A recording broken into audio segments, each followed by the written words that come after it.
Okay, what if the future of medicine isn't just about memorizing facts from a textbook? What if it's about modeling the human body itself? Today, we're diving into a really groundbreaking shift in how we teach medicine, where the doctors of tomorrow are actually learning to code the very systems that keep us all alive. For the longest time, the path to becoming a doctor was pretty much paved with static textbooks and endless memorization. But the new path? Well, as you can see here, it's totally different. It's dynamic, it's built on simulation, live data, and computational models. It's basically a complete rewrite of how we train our healers.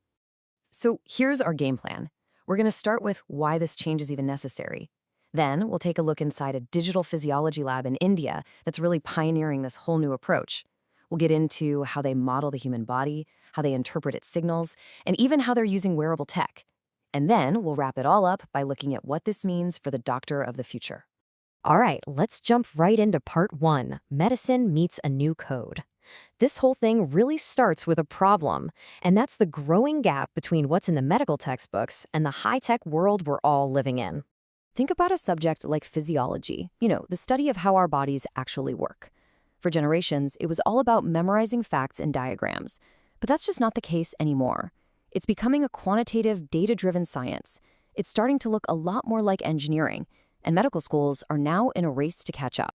And that brings us perfectly to section 2 and our case study. We're looking at the Sri Lal Bahadur Shastri Government Medical College in India. They're not waiting around, they are tackling this problem head-on and creating a whole new blueprint for medical training. At the very heart of their program are 4 really innovative elective modules. You can think of these as the 4 pillars holding up this new kind of education, and each one is designed to give students a totally different set of skills for the future. So this table gives you a nice breakdown. These 4 pillars kind of group together into 3 big themes. You've got MATLAB for physiology and extreme physiology, which are all about computational modeling. Then there's medical electrophysiology, which is focused on understanding the body's signals. And finally, physiology for preventative health, which is all about using data from wearables. I mean, this is a curriculum that is truly built for the 21st century. Okay, let's get to our third section, modeling life at the extremes. This is where we see that first pillar really come to life, teaching doctors to think like engineers by building virtual models of the human body. So what is computational modeling exactly? Well, to put it simply, it's about using math and some pretty powerful software, in this case MATLAB, to create simulations of the body's systems. And the goal here isn't just to see how they work, but to actually predict how they're going to behave under all sorts of different conditions. So how in the world do they build a virtual human? Well, it all starts with learning the math that describes how things change over time. That's the language of these dynamic systems. Then they use that to code these feedback loops that act just like our body's own self-regulation, like how it controls blood pressure. Once they get a system up and running, they simulate it. And then, this is the cool part, they push it to its absolute limit. And when I say limits, I'm talking about simulating what it takes to survive in some of the most extreme environments you can possibly imagine, like high altitude. Students don't just memorize that there's less oxygen. No, they model the body's entire response, how your breathing rate skyrockets, how your kidneys start producing more red blood cells. They do the same for the insane pressures of the deep sea and even the zero gravity of outer space. The result of all this training? It's a huge mental shift. For these students, the human body stops being some static diagram in a book. It becomes a living, breathing, dynamic system that is constantly adapting to stress. They're learning to see physiology in motion, which is just incredible. Okay, let's move on to section 4, from signal to diagnosis. We've seen how they model the body. Now, let's look at how they learn to actually listen to it by grabbing and interpreting its invisible electrical signals. So they start with something we've all heard of, the ECG, which is the electrical signature of the heart's rhythm. Then they move on to the EMG, which is what captures the electrical commands being sent to our muscles. And finally, the EEG, which decodes that incredibly complex symphony of electrical signals coming from the brain. Now, these are all tools that doctors have been using for decades, right? But the question these students are taught to ask is so much deeper. It's, when we see these squiggly lines on a screen, what are we really looking at? Where precisely is that signal even coming from? And the answer is pretty amazing.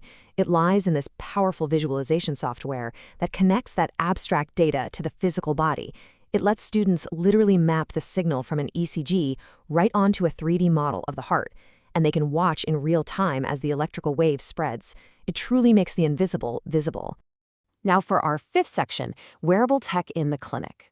This is where the training leaves the lab and really enters our everyday lives, turning the gadgets we all use into powerful tools for preventive medicine.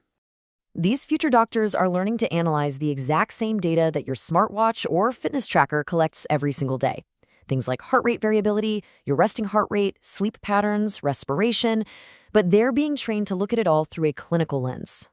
The whole goal here is to link these physiometrics, as they're called, to a patient's actual real-world lifestyle. So instead of a doctor just vaguely saying, hey, you should get more sleep, they can actually pull up a chart of your sleep efficiency and heart rate from your watch and connect it directly to your stress levels. This data makes for incredibly specific, personalized conversations about managing stress and bouncing back. And that brings us to our final section, the doctor of the future. So what does all this add up to? Well, it's a vision for a kind of medical education that is truly integrated, where medicine and technology just aren't separate fields anymore. And you should know this isn't just some one-off experiment. The department has a really clear vision for where they're headed, which you can see right here. They're planning to set up a permanent digital physiology and wearable data analytics lab, and they're actively looking for partnerships with tech institutions. They're building a permanent bridge between these two worlds. So we're left with this final, really fascinating question. This whole educational shift is built on one core idea, that medicine is becoming a data science. And it just makes you wonder, right? What does the future of healthcare even look like when every single doctor isn't just a physician, but is also a skilled data scientist?